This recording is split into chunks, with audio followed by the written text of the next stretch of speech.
In 2002, elections were held in Iraq, and guess who got 100% of the votes? Saddam Hussein, of course. No big surprise there. But nothing like that could ever happen in our country, right? I think the American people are owed impeachment proceedings in the House of Representatives. Those who criticize the Patriot Act must listen.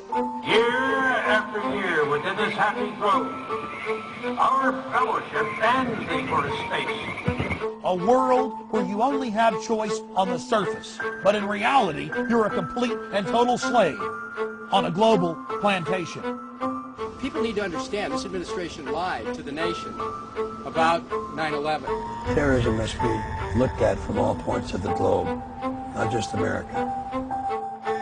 I tried to warn the American people of the dangers that I saw emanating from this administration. The war on terrorism is a thin cover for the war on dissent. They'll swear up and down a bill is going to give you more freedom, and it's actually giving you a lot less.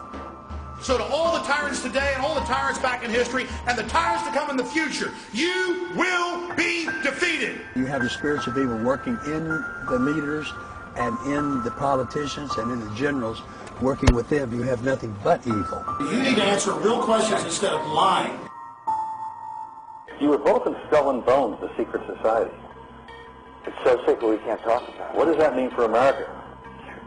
The conspiracy theorists are going to go wild. I don't know. I haven't seen the web. Number 322. You both were members of Skull and Bones, a secret society at Yale. What does that tell us?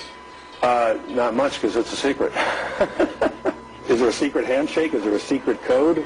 I wish there were something secret I could manifest. 322, a secret number? There are all kinds of secrets. If this were a dictatorship, it'd be a heck of a lot easier. Just so long as I'm the dictator, I'm the dictator, I'm the dictator, I'm the dictator, I'm the dictator, I'm the dictator, I'm the dictator, I'm the dictator, I'm the dictator. American dictatorship. What is an American dictatorship? Well, it's the system of power, the system of control, our real form of government in this country.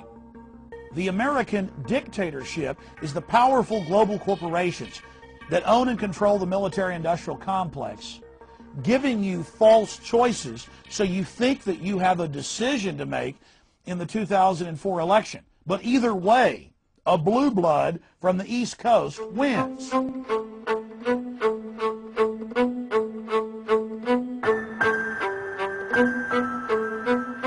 Those guys were both members of the secret society at Yale, right? I have on my website, Infowars.com. So we're not getting this new guy is no better than the lone Here's guy. the deal.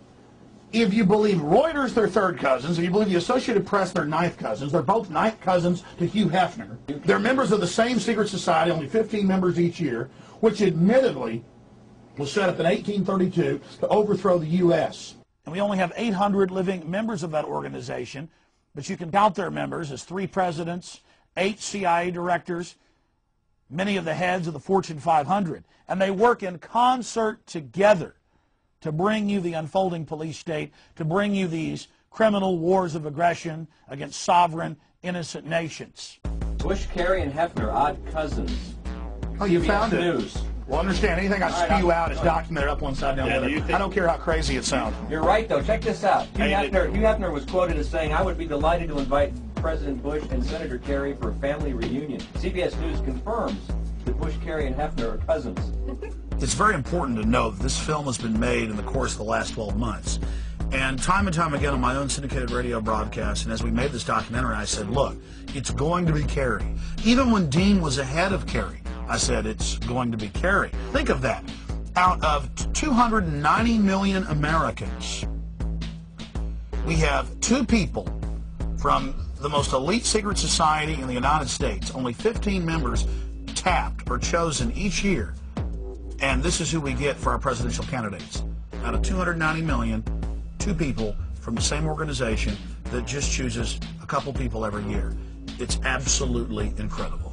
Can you guys open website audio up on the air? Yeah. You can go to Infowars.com or PrisonPlanet.com right now.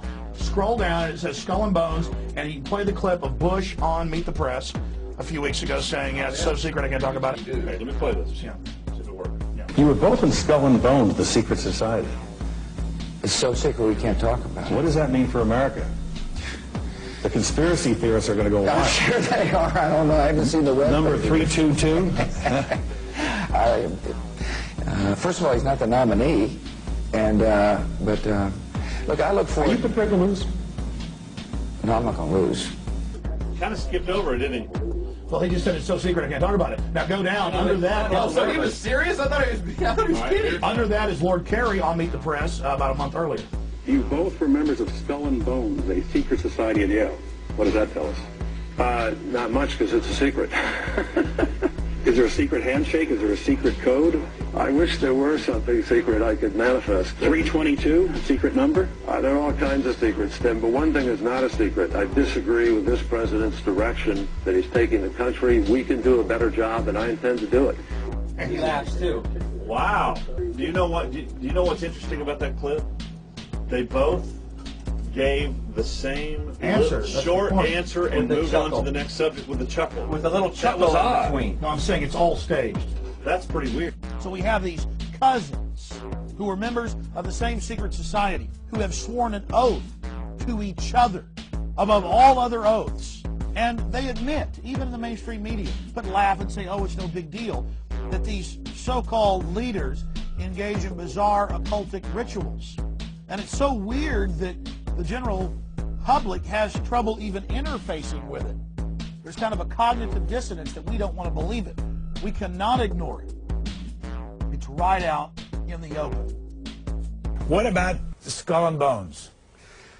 Skull and Bones obviously gets a good deal of attention simply because A, it's secret, and B, the members are people who often turn up in high places later in life, and will certainly hear lots about it this year because both George W. Bush and John Kerry were members. Most of the conspiracy theories that are out there now tend to place a lot of emphasis on the notion that there are interlocking secret organizations that hold the real power in the world, and because of its secrecy and because of the elite background of many of its members, Skull and Bones is a prime candidate for that. Well, this isn't just the Skull and Bones when they're 22 or whatever. This is when they're old men at Bohemian Grove. And the point is, in the Trio Network documentary for my footage, they admit, yes, Mr. Jones got the ritual, yes, we're doing this, but it's just for fun. Well, the point is that it's a ritual about not having a conscience. It's the cremation of care. Boy, I wish I could have that one. Alex Jones has been talking about this for quite a while. The Bohemian Grove, of course, is a privately owned redwood grove up in Sonoma County, north of San Francisco, where every summer there is a get-together of the wealthy and well-placed, all male, who get together for general cavorting, socializing, lectures, symposia, and so on, in an atmosphere that is completely removed from public scrutiny. Alex Jones and some others have suggested for a long time that there are all sorts of nefarious rituals that go on.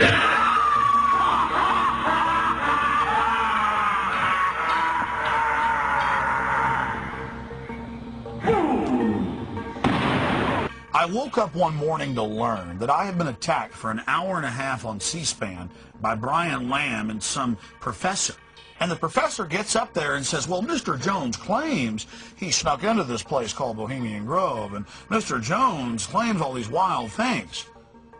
Look, I have the video. They admit I snuck in. It's been in the major newspapers on the West Coast, the San Francisco Chronicle, the newspaper there in Santa Rosa, the Press Democrat.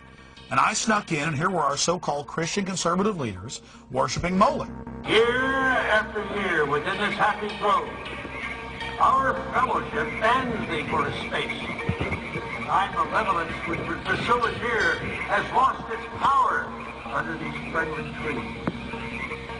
So shall we burn thee once again this night, and flames that eat thine effigy, we shall read the sign, Midsummer sets us free. From the Skull and Bones Society at Yale, founded in 1832, to the Bohemian Grove, founded in 1872. That path has led us back to Monterio and the Bohemian Grove in Northern California.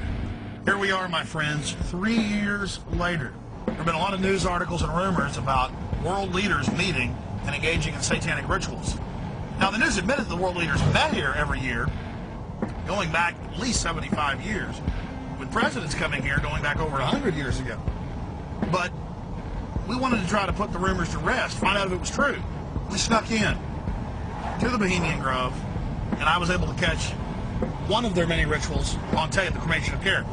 And yes, the leaders of the Bohemian Grove, based in San Francisco,